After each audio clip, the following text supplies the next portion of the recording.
Macam mana kalau saya tanya Dr. Salmi, adakah parenting style ni mempengaruhi tingkah laku anak-anak dan apa pula akibatnya?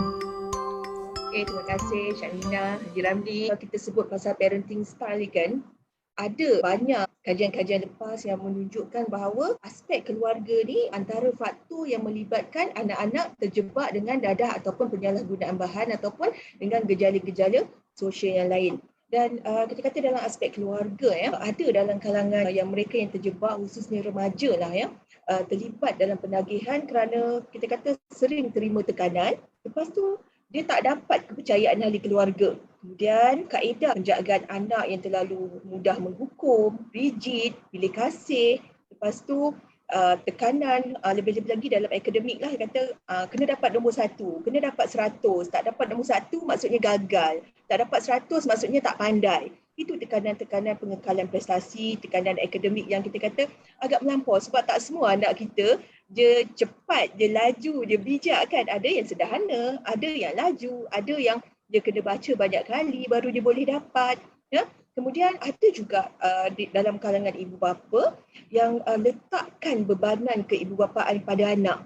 Alasannya anak adik-adik ramai, apa salahnya tolong? Sebagai anak kena tolong. Kesian anak kat sulung, dia kena jaga adik. Dalam masa yang sama bila adik nangis dia kena marah. Walaupun orang tu dah 40-an, dah 50-an, dia rasa ada scar lagi dalam hati dia. Dia kata masa kecil-kecil dulu dia tak dapat pun pergi main. Asyik kena jaga adik. Lepas tu adik 9-10 orang. Kata bukan semuanya ikut. Lepas tu kata kena suap 9 orang, semua mulut 9 kena suap. Lepas tu kalau tumpah nasi sikit, mak marah, bapak marah. Tak appreciate pun, tak berterima kasih pun.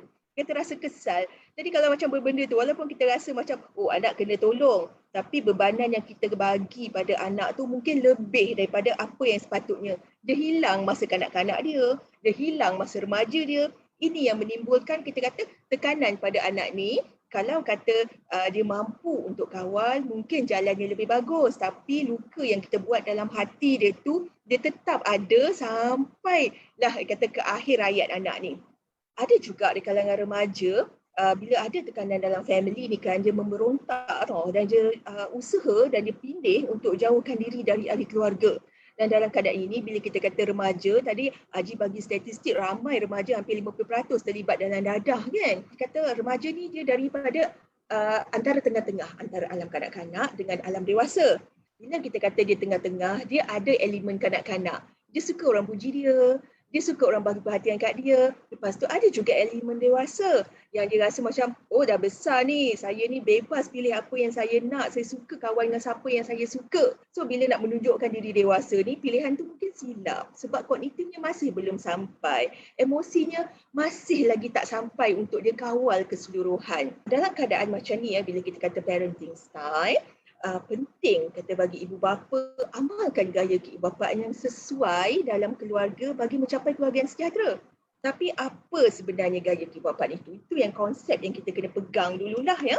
Ada definisi yang nyatakan gaya keibubapaan dikatakan sebagai sikap yang ada pada ibu bapa untuk membesarkan anak seperti yang digambarkan dalam interaksi. Macam mana dia berborak dengan anak dia, macam mana dia tunjukkan kasih sayang dalam anak dengan anak dia, macam mana dia menetapkan peraturan keluarga, macam mana ibu bapa bertindak balas kiranya ada perubahan-perubahan yang boleh dijangka ataupun perubahan yang tak boleh dijangka dalam keluarga.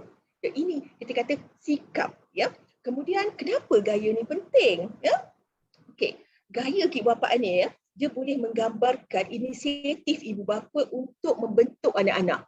Dia kata anak-anak ni macam kain putih terpulang kepada ibu bapa. Jadi gaya mana kita nak guna nak bentuk anak kita jadi sihat, nak bentuk anak kita jadi gembira, nak bentuk anak kita berkebolehan ataupun nak bentuk anak kita jadi robot. Ikut je apa yang kita cakap, suruh duduk-duduk, suruh diri-diri, suruh ambil A, suruh minum-minum, suruh makan-makan itu. Benda-benda macam tu. Ataupun sama ada kita nak didik anak kita ataupun kita nak ternak anak kita. Ternak nanti dah besar nak ambil hasilnya. Tapi jiwa anak ni kosong. Yang ada luka dekat hati dia. Bila kosong tu dia mungkin akan mencari-cari. Kita takut dia silap cari, jalan dia silap, kawannya silap, keputusannya silap. Sebab